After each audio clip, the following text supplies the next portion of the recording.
ฟ้าอย่างเด็ดขาดภายใน30 วันนายจิรายุห่วงทรัพย์โฆษกประจำสำนักนายกรัฐมนตรีกล่าวในรายการเสียงจากใจไทยคู่ฟ้าว่านางสาวแพทองธารชินวัตรนายกรัฐมนตรีห่วงใยสถานการณ์การแพร่ระบาดของบุหรี่ไฟฟ้าในประเทศไทยเนื่องจากมีผลกระทบต่อประชาชนโดยเฉพาะเด็กและเยาวชนระบาดไปยังสถานศึกษาด้วยการทำตลาดให้บุหรี่ไฟฟ้าเหมือนกับอาร์ตทอยดึงดูดใจให้เด็กและเยาวชนเข้าถึงและติดได้ง่ายทั้งนี้ในการประชุมคณะรัฐมนตรีเมื่อวันที่25กุมภาพันธ์ที่ผ่านมานายกรัฐมนตรีได้สั่งการให้นางสาวจิราพรสินทุพไพรรัฐมนตรีประจำสำนักนายกรัฐมนตรีที่กำกับดูแลสำนักงานคณะกรรมการคุ้มครองผู้บริโภคหรือสคบเร่งดำเนินการตรวจสอบและรายงานผลภายในวันที่15มีนาคมรวมทั้งมอบหมายให้กระทรวงการคลังที่กำกับดูแลกรมสรรพสามิตเข้มงวดด่านตรวจศุลกากรป้องกันการลักลอบนำเข้าตามแนวชายแดนทั้งด่านปกติด่านถาวรและช่องทางธรรมชาติบูรณาการกระทรวงมหาดไทยกระทรวงพาณิชย์และสำนักงานตำรวจแห่งชาติทำงานอย่างเข้มแข็งและเด็ดขาดเหมือนกับปัญหาแก๊งคอร์เซ็นเตอร์พร้อมทั้งยังได้ประชุมหารือกับพลตำรวจเอกกิตติรัตน์พันเพชรผู้บัญชาการตำรวจแห่งชาติรัฐมนตรีประจำสำนักนายกรัฐมนตรีและเลขาธิการนายกรัฐมนตรีกำชับถึงการทำงานที่ชัดเจนตรงจุดและให้เร่งปราบปรามให้แล้วเสร็จภายใน30 วันเนื่องจากเป็นปัญหาสำคัญที่รัฐบาลจะต้องดำเนินการแก้ไขอย่างเร่งด่วนทางนี้จากปฏิบัติการของหน่วยปราบปรามเฉพาะกิจของสคบประกอบด้วยเจ้าหน้าที่ของสคบและกระทรวงสาธารณสุขรวมทั้งการยาสูบแห่งประเทศไทยลงพื้นที่ตรวจสอบบริเวณคูบอนและซอยนวลจันทร์ในช่วงที่ผ่านมาสามารถจับกุมได้3แห่งรวมกว่า 2,000 ชิ้นมูลค่ากว่า2ล้านบาทขณะเดียวกันยังให้หน่วยงานที่เกี่ยวข้องกวดขันและเฝ้าระวังการแพร่ระบาดยังสถานที่ต่างๆที่มีการจำหน่ายอย่างโจ่งแจ้งมาริชโยรายงานด้านจังหวัดตรังขานรับมาตรการคุมเข้มและปราบปรามบุหรี่ไฟฟ้าเดี๋ยวเริ่มจากปฏิบัติการกวาดบ้านตัวเองพร้อมปูพรมตรวจและจับกุมผู้ขายบุหรี่ไฟฟ้าพันจ่าโทอนันต์บุญสำราญรองผู้ว่าราชการจังหวัดตรังเปิดเผยว่าจังหวัดตรังเดินหน้ามาตรการคุมเข้มและปราบปรามบุหรี่ไฟฟ้าโดยเฉพาะในเด็กและเยาวชนโดยเริ่มจากปฏิบัติการกวาดบ้านตัวเองสำรวจข้าราชการและลูกจ้างของรัฐต้องไม่เข้าไปยุ่งเกี่ยวหรือใช้บุหรี่ไฟฟ้ารวมถึงมอบหมายให้ศึกษาธิการจังหวัดตรังได้ดำเนินการสำรวจข้าราชการครูและบุคลากรทางการศึกษาที่จะต้องไม่เข้าไปยุ่งเกี่ยวหรือใช้บุหรี่ไฟฟ้าเพื่อเป็นแบบอย่างที่ดีให้กับเด็กและเยาวชนจึงได้กำชับให้ทุกฝ่ายดูแลอย่างเข้มงวดปูพรมตรวจและจับกุมผู้ขายบุหรี่ไฟฟ้าโดยเฉพาะพื้นที่ใกล้โรงเรียนสถานศึกษาต้องไม่มีการขายให้กับเด็กและเยาวชนโดยเด็ดขาดพร้อมย้ำให้หน่วยงานที่เกี่ยวข้องทำความเข้าใจเกี่ยวกับโทษของบุหรี่ไฟฟ้าและข้อกฎหมายแก่ประชาชนโดยบุหรี่ไฟฟ้าจัดเป็นของลักลอบการนำเข้าครอบครองจำหน่ายย่อมผิดกฎหมายทั้งหมดโดยเอาผิดได้3ข้อหาหากนำเข้าผิดกฎหมายกระทรวงพาณิชย์หากขายผิดกฎหมายสคบและหากครอบครองผิดกฎหมายศุลกากรยศพรนะคะไกรศรีสวทตรังรายงานปิดท้ายที่จังหวัดอำนาจเจริญเดินหน้ามาตรการเคาะประตูบ้านงดเผาอย่างต่อเนื่องหลังพบการเผาในพื้นที่การเกษตรหลายแห่งส่งผลให้ค่าฝุ่นละออง PM 2.5 เพิ่มสูงขึ้นนายณรงค์เทพเสนาผู้ว่าราชการจังหวัดอำนาจเจริญเปิดเผยว่าขณะนี้ทางจังหวัดได้สั่งการให้ทั้ง7อำเภอนำหน่วยงานที่เกี่ยวข้ององค์กรปกครองส่วนท้องถิ่นและอาสาสมัครเกษตรลงพื้นที่รณรงค์เชิงรุกโดยใช้มาตรการเคาะประตูบ้านให้ความรู้และสร้างความเข้าใจแก่เกษตรกรถึงผลกระทบของการเผาทั้งด้านสิ่งแวดล้อมและสุขภาพพร้อมแนะนำแนวทางการบริหารจัดการเศษวัสดุทางการเกษตรอย่างถูกต้องเช่นการไถกลบต่อสั่งหรือการนำเศษพืชมาใช้ทำปุ๋ยอินทรีย์นอกจากนี้ยังได้เพิ่มมาตรการตรวจสอบพื้นที่เสี่ยงการเผาอย่างเข้มข้นโดยใช้เทคโนโลยีดาวเทียมตรวจจับจุดความร้อนและจัดชุดลาดตระเวนเฝ้าระวังการลักลอบเผาหากพบการกระทำผิดจะดำเนินคดีตามกฎหมายทันทีด้านขนส่งจังหวัดได้ลงพื้นที่ตรวจจับรถควันดำตามถนนสายหลักช่วยลดปัญหาฝุ่น PM 2.5 โดยที่ผ่านมาพบรถที่มีค่าควันดำเกินมาตรฐาน14คันและดำเนินตามกฎหมายอย่างเคร่งครัดพงศิริศรีหานามสวทอำนาจเจริญรายงานจบข่าวยุทธพรบานเย็นอ่านรับฟังข่าวต้นชั่วโมงครั้งต่อไปเวลา 10 นาฬิกาครับติดตามข่าวที่นำเสนอไปแล้วได้ที่ www.thainews.prd.go.th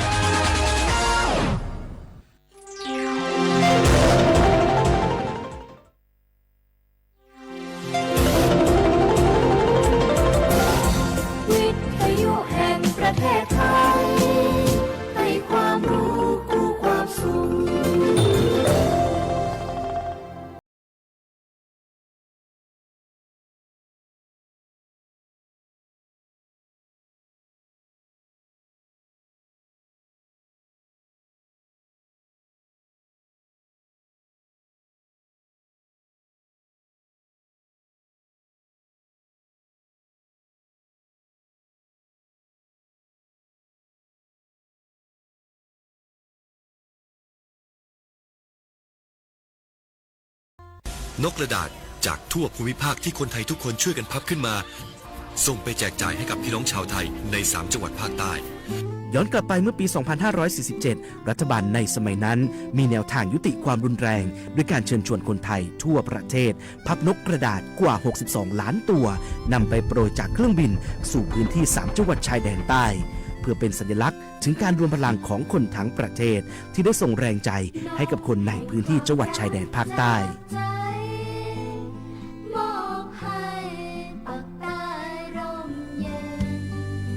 นกกระดาษกว่า 62 ล้านตัวที่โปรยมาจากฟากฟ้าในวันนั้นได้นำมาก่อสร้างเป็นอนุสาวรีย์นกสันติภาพที่ชาวจังหวัดนราธิวาสเรียกกันว่าวงเวียนนก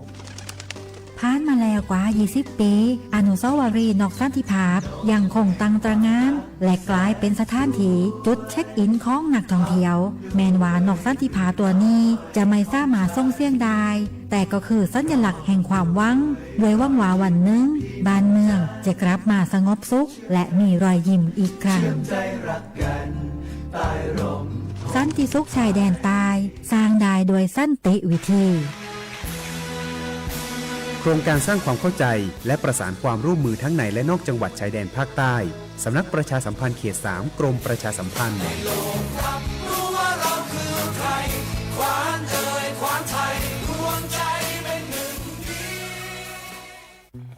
ไผ่มาส่งข้อความอย่างมานี่มันลายไอ้หวันส่งมาจวนกันสมัครงานรายได้ต่อวันเริ่มต้นที่360 บาทฮัลโหลน้องอุ๋ยว่าได้สนใจงานตีไอส่งไปเฮือก็น่าสนอยู่หนารายได้ก็ดีทำตีบ้านก็ได้ตอนนี้ไอก็ส่งไปเฮือในกลุ่มไลน์ตีมูว่างานพดละเดี๋ยวก่อนไอ้หวันบริษัทอย่างตีไหนนี่ลองอ่านดูแล้วสี่บ่หันมีข้อมูลอย่างสักอย่างเจือได้แต่ก็เจ้าว่าแล้วต้องถามแน่บ่ต้องเป็นห่วงปีอ่านพอละมีตากรมพัฒนาฝีมือแรงงานมั่นใจได้ชัวร์ถ้าสนใจก็โอนการสมัครไปเฮือเปิดเลยเด้ออันเดี๋ยวน้องขอไปร้องพอดีๆกำก่อนเนอะตึงว่าแล้วโดนเพจปลอมจุ้งให้ละไอ้หวันสังเกตง่ายๆเพจแต่จื่อเพจต้องสะกดถูกและมีเครื่องหมายติ๊กถูกสีฟ้าตั้งหลังจื่อจำนวนผู้ติดตามนักตีสำคัญเปิ้นบ่มีนโยบายฮับงานไปทำตีบ้านหนาเกือบไปแล้วเตือนเลยนะคะว่า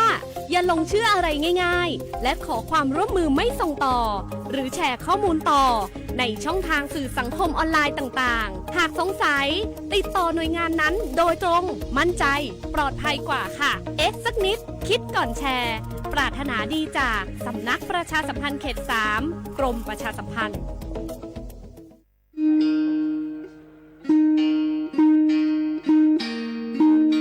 โอ้ยชอบเปิดโพเวโพมกาพัตีก็นองาเดนเนาะตาเรนิยัยนี้จะเกิดแต่กินตากิตากโลนิเวลตากิตากโลตาเกชอตเลตาชาฮิเลสัวทอโบลีเลบะสัวเชลอมีปราเลอโจกมอโอเลอสัวสิทธิบัตรทองหรือสิทธิ30 บาทนี้มิโลบาชอตเลสัวตาชาฮิเลอซอชอตเลเซตนี้เนแต่อานเกลุยลาบาเฟชอตเลเลกสัวตาชาฮิซอนี้เติร์ดมีและแต่บาตชาฮีและเลิกก็จะดาเวคีดมีผ่านแอปพลิเคชันออนไลน์สปสช.ไลน์สปสช.หรือโทรศัพท์เตอร์เซอตัวะกาเลโลบาเฟชอตเลตชาฮีเนสูออที่โคกอดเบลอโคซาโฮเลโคกอตโอดีบานีสูออเลตาโอเพลอลีสเกรเดอร์อโมอาปาอาลิโคโกลิโคเชอเซเจปราเลโลบาสูออตชาฮีเลตโลเดลิโคโกอัลโลโอลโชบานีมาตาลอติเซดาเวสูออเลลิอุซาเลปากจาอเดเลเปเลโอตาลิเลอลอติลอเชลิเลเปลอทีเปเปลอมูอูเปนี่ลอ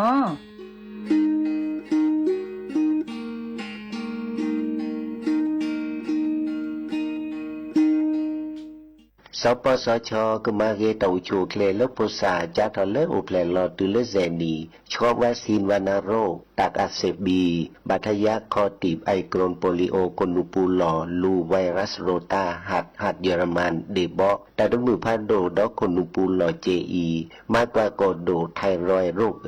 แต่ชาฟินิคีโตนูเรียดอกเมตาบอลิก แต่บาจา HIV มากกว่าหนาจอกิโลโถปะผือปะทอ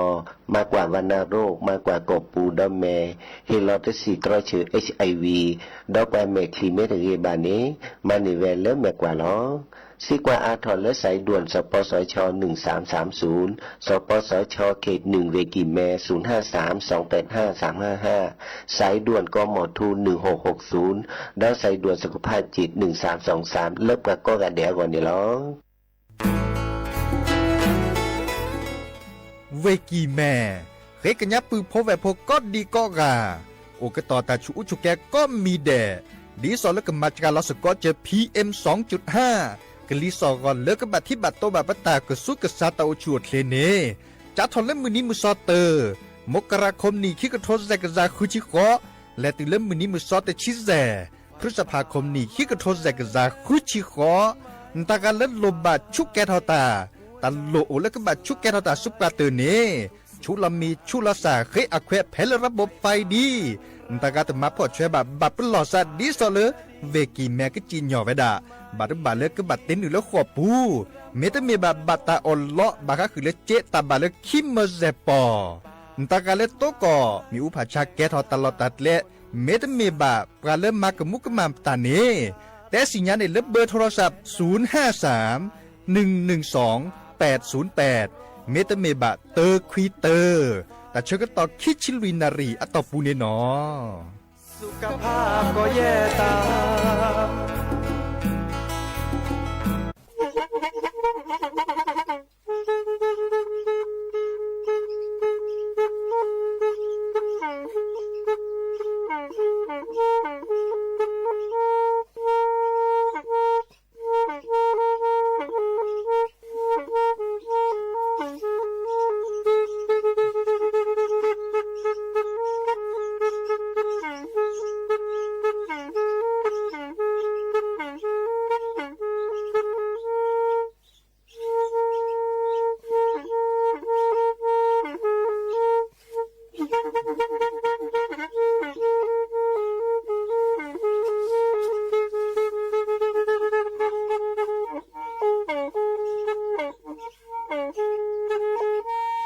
แพอีวิทยุกลือหลอก็จะแตะเวกีแม่ตะกะโทนลุยกะจานยี่ชื่อคือกิโลเฮิรตซ์ตาเชอกระต่อเปอปากระหลือปากระยอกหลอกตืออีสู้อเมญาเปก็เห็นเหล่านั้นและตาสูมือซ้ำมือตากระเจาะตาแลกเก็บดูแก็บโขนและติเลื่อนนกออัตโคเนและกะนาหลอเจอบาค่าคือตาสูมือซ้ำมือสก้อเนาะ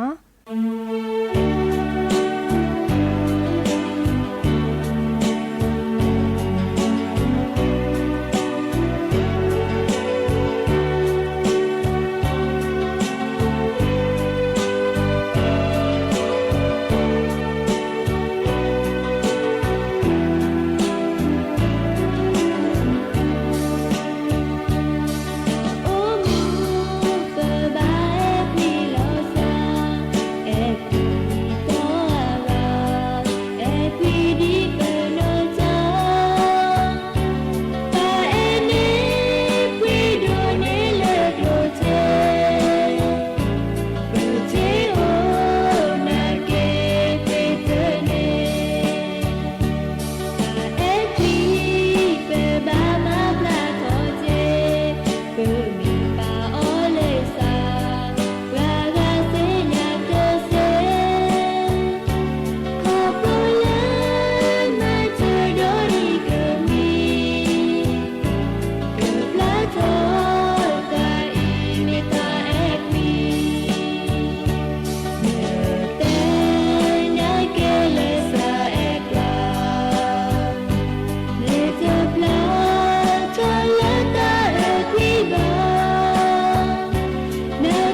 มือชอเปอร์ดอกปือแหวมือราพาตีพือพีก็ราบาตุกอลซาเดียพอโมลาวารัญญาไฟแพโรดแพลวิทยุกลือลอกระจแต่เวกีแม่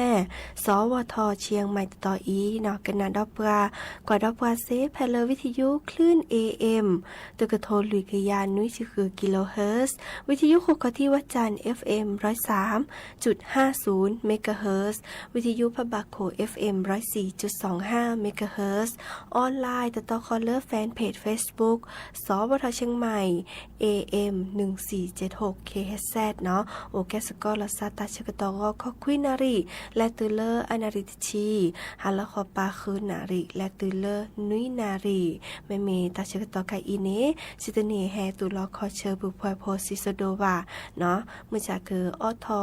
ตากุบากุเซตาซุมุซามือเมื่อเลือกเกลตาเนาะดินิจาเนโอแกสกอลซาเนาะกันนาตากุบากุเซเนาะตาซุมุซามือและกยอกยอเนาะดินิจาเนอะตโคเตแค่กอกาลสตาเปอีและกันนาดอตาซุมุซามือเลิกกะเคเนาะ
มือดีหน้าหูปลาแต่โจลี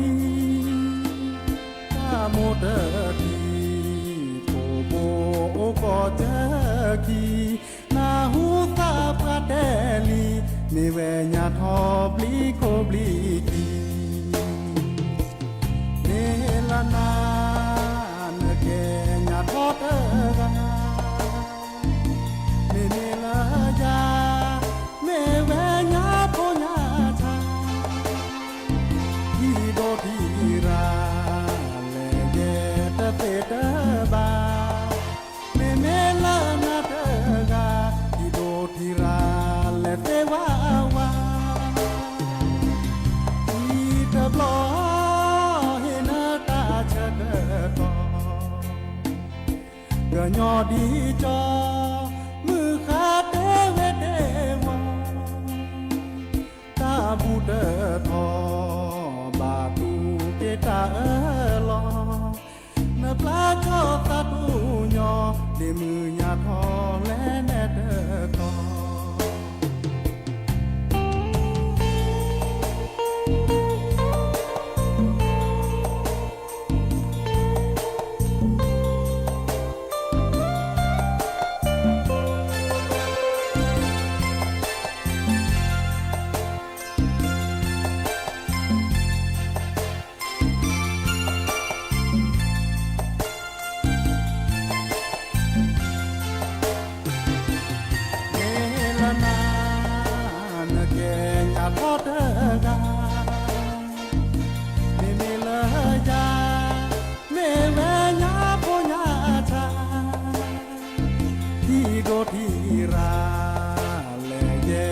เตเต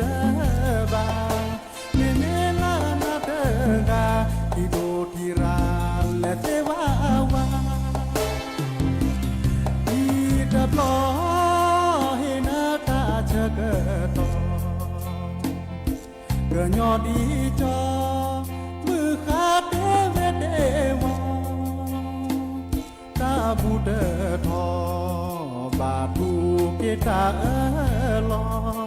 นปลาจอตาตูญอเดมือญาทอและแนเดกอ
เนอตาวมูเจอตามูซาและเจอเนเอเตนาเนดีเนแม่เวเนเจอตามูซาเวอีและเจอเนเอเทนาและพระโอบูเวนเนวทีเจอซาเพลย์เกอเอโทโบเมเลเจอเอเทนาเตอคอเตอเจอตามุซาและเจอเนเอเทนาแน่เนอสิญาจะตาโอมูแวนมีแวโซและเบอร์เตามูแวนมีเวลาเจอซาโอแทนาอีและเจอเนเอเทนาและพระโอบูเวนเนวทีเจอซาเพลย์เกอเอโทโบเมเลเจอเอเทนาเตอคอเตอเจอตามุซาและเจอเนเอเทนาแน่เนอสิญาจะตาโอมูแม่มีเวโซและเบอร์เตามูแม่มีเวลาเจอซาโอแทนา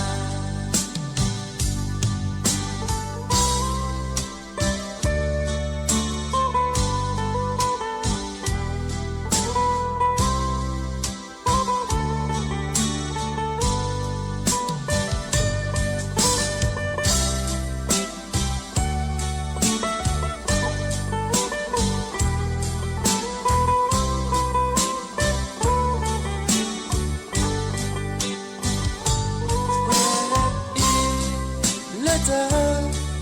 เนเอเทนาและพระโอบูเวนเนปวทีเจอซาเพลย์เกอเอโทโบเมเลเจอเอเทนาเตอคอเตอเจอตามุซาและเจอเนเอเทนาแน่เนสิญา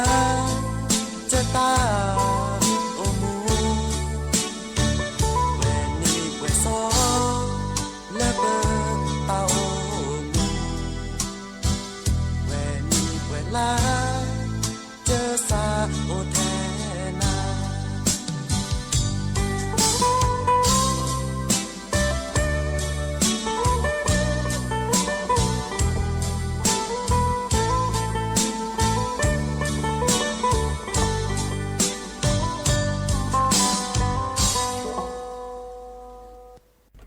ฮาเกกันนาดอตาหากุบากุเซเนาะปรากว่าช่วยตาโอชูเคลเดอร์นี่มากกว่าบาคาเดอร์ก็จะแต่ไคอีเนาะดิซอโตกอปราเลอร์อันนี้ติชีและติเลอร์ติชิลุยเนอัดเดอร์ทอโอทอวดาระเนาะเดอระติเลอร์คือดิซอเลอร์องค์การสหประชาชาตินี่แต่ภาวดาเนาะแต่ก็ที่คอโลนีเฮเวดาดิซอเลอร์ตะกูบากุเซดิซอเลอร์เกิดกรอกอัตเมเลอร์กระจาเดอโตโอบาวีปามามาซอเนาะดิเนจ้านี้กะอีเดอร์โอทวดาระเนาะดิซอเลอร์ปลามากว่าดาเลอร์นีขี้กระโทเยกยาคือชินนุยเนาะเดอดิซอเลอร์กรมอนามัยเนาะแต่วดาพอโซโฮพอมือเนาะอันนี้ติชีเตเลอร์ติชิลุยเนาะเดอลาปุขิเนาะปาเลอร์โทรศัพท์แลเคตาแต่จื้อแหนกแกล้เนาะดิซอบาคาเดอ ตาติตาเฮเวดาเลอปาเดอทอเลอพโซคานี้เนาะเลอสายด่วน1663แต่เวดาพโซโฮเลออันนี้ติชีตือเลอติชีลุยเนาะเฮเคตาแต่จื้นเนกเลบาคาเดอเดอทอเนาะอเดอทอวีอากว่าช่วยอโพเซบะเนาะโอกว่าอาราลุยเซคือกระโทข้อกะยาควิชิเซอร์กาเลนี่ขี้กระโทยกะยาคือชินุยเนาะเดอเมแต่ดอนี่เนตาบะเลเตกะยา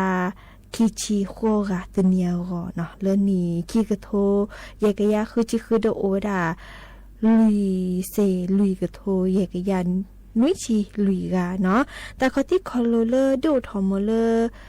อเดอร์ทอเนาะเดอโนเรเตอร์เนาะตากุบากุเซบาคาเดอเลตากรอขับปลอบดอดิซอเลและมีคือโชคลสเนโตโอบาเนาะคิดจะเดปามา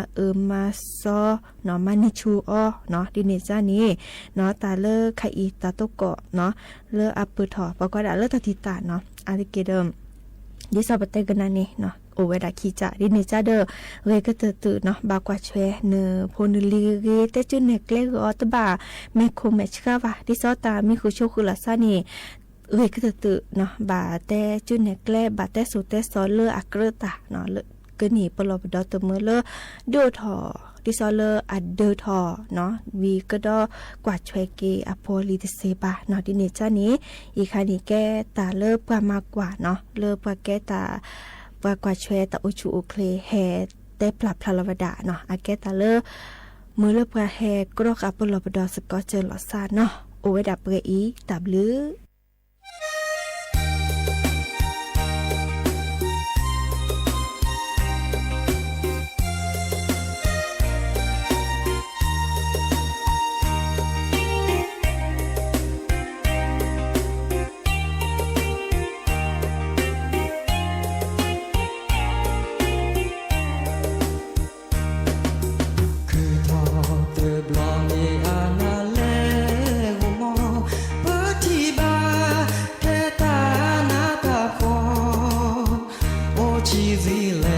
Hãy subscribe cho kênh Ghiền Mì Gõ để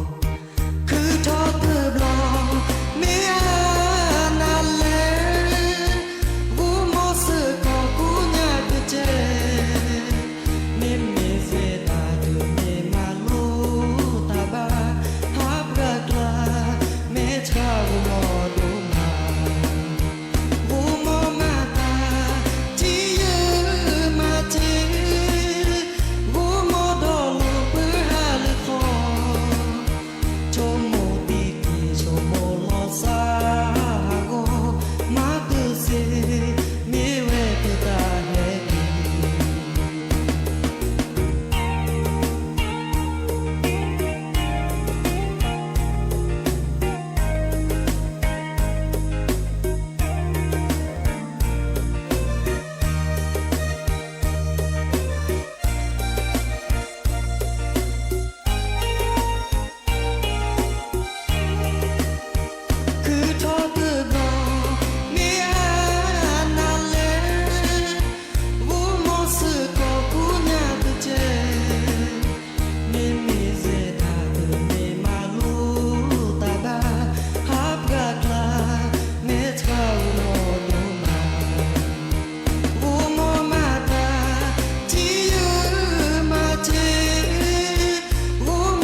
ากุบากุเซ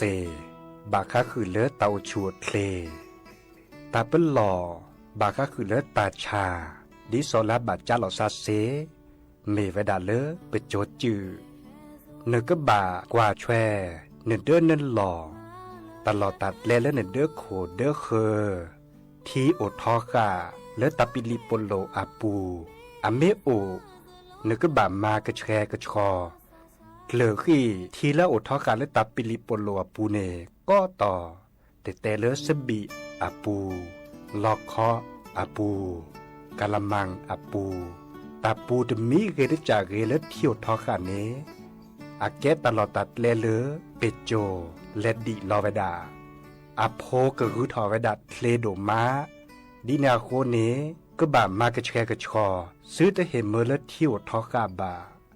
ก็ดอนเนนึกบากว่าแชลอนึกจ่าดิซอเลซัวเมื่อแล้วก็สี่แป้นโลนจอซื้อจะเห็นเมื่อเปโจเอนาบาก็สี่และปัตริยาโอเจทรีปโลกวาจอเปโจดาเตอร์แฮเอปะบาปัจเจอเปปอแกตาละโลโดปลาเซโลปะกะมีมือนักคอมิเรมือชักคอมิเรก็บาเจอเปปอตาติเลอากริดีซื้อได้เห็นเมื่อเปโจแลนอยู่เวดาเซบา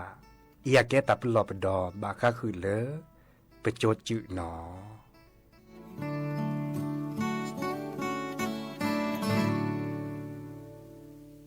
โอ้โม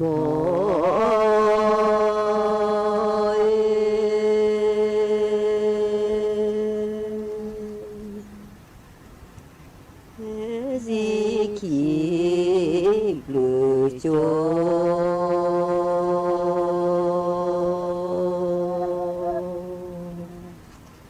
โอ้โม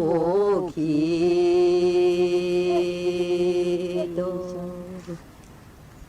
โมขีโต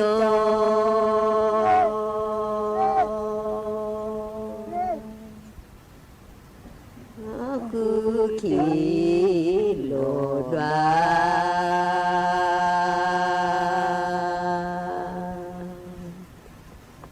าเตโล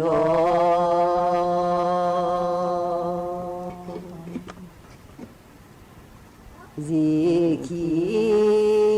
เปลื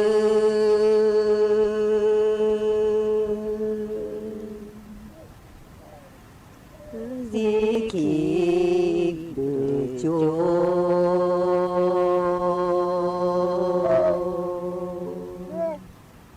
โอ้โมขี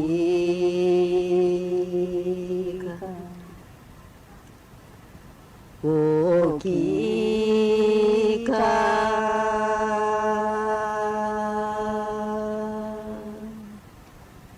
คือเตโลดวา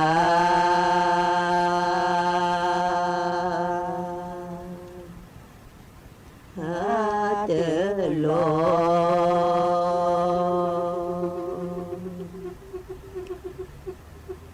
โลโนบาโบ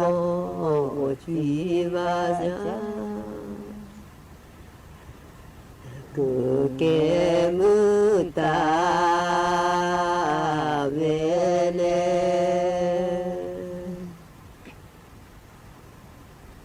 โม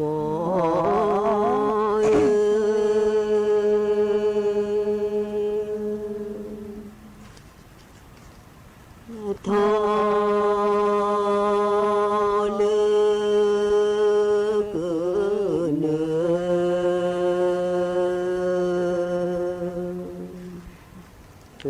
เลเวเวที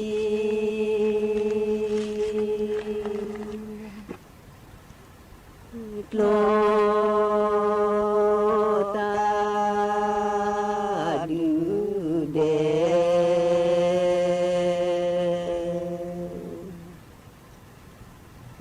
เลโว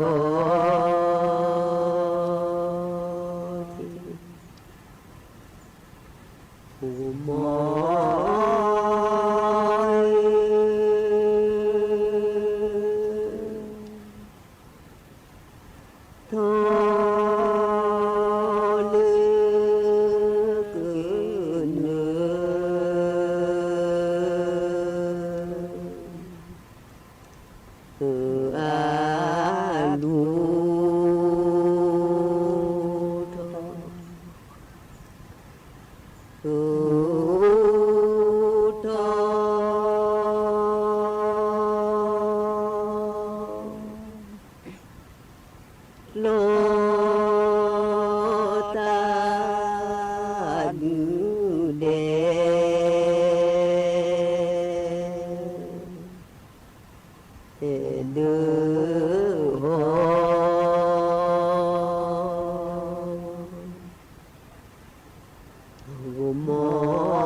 โ Ki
เดกี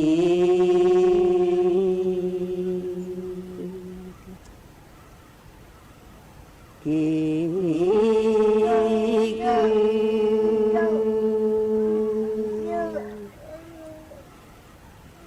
กว่าโชภา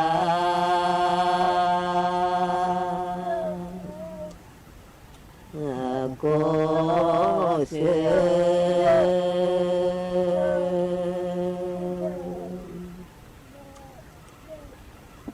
ม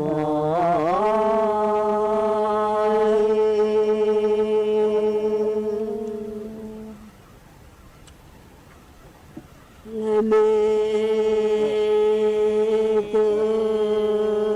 โมเด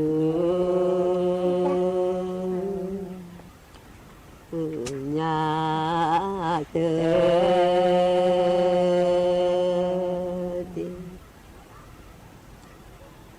เกิด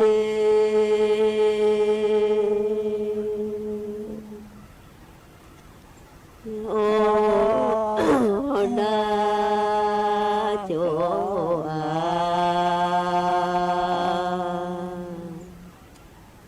อาตาเต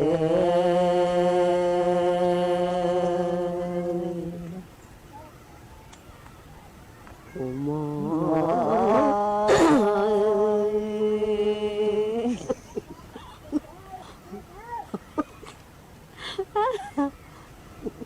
นึกได้เนี่ยนะ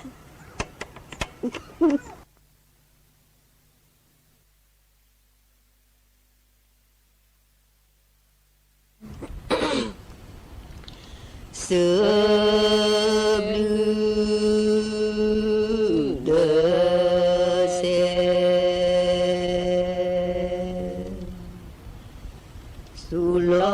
Sulati sebelum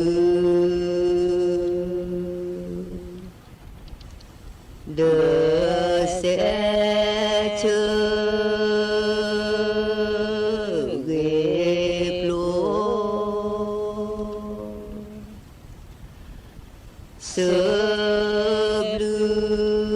Sebelum gede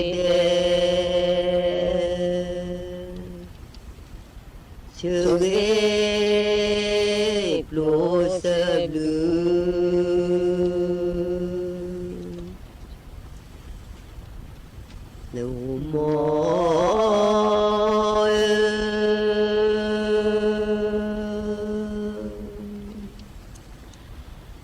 Let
สถานีวิทยุกระจายเสียงแห่งประเทศไทยและเครือข่ายทั่วประเทศเสนอข่าวต้นชั่วโมง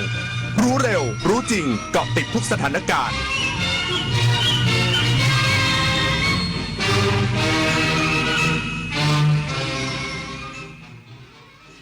รับฟังข่าวต้น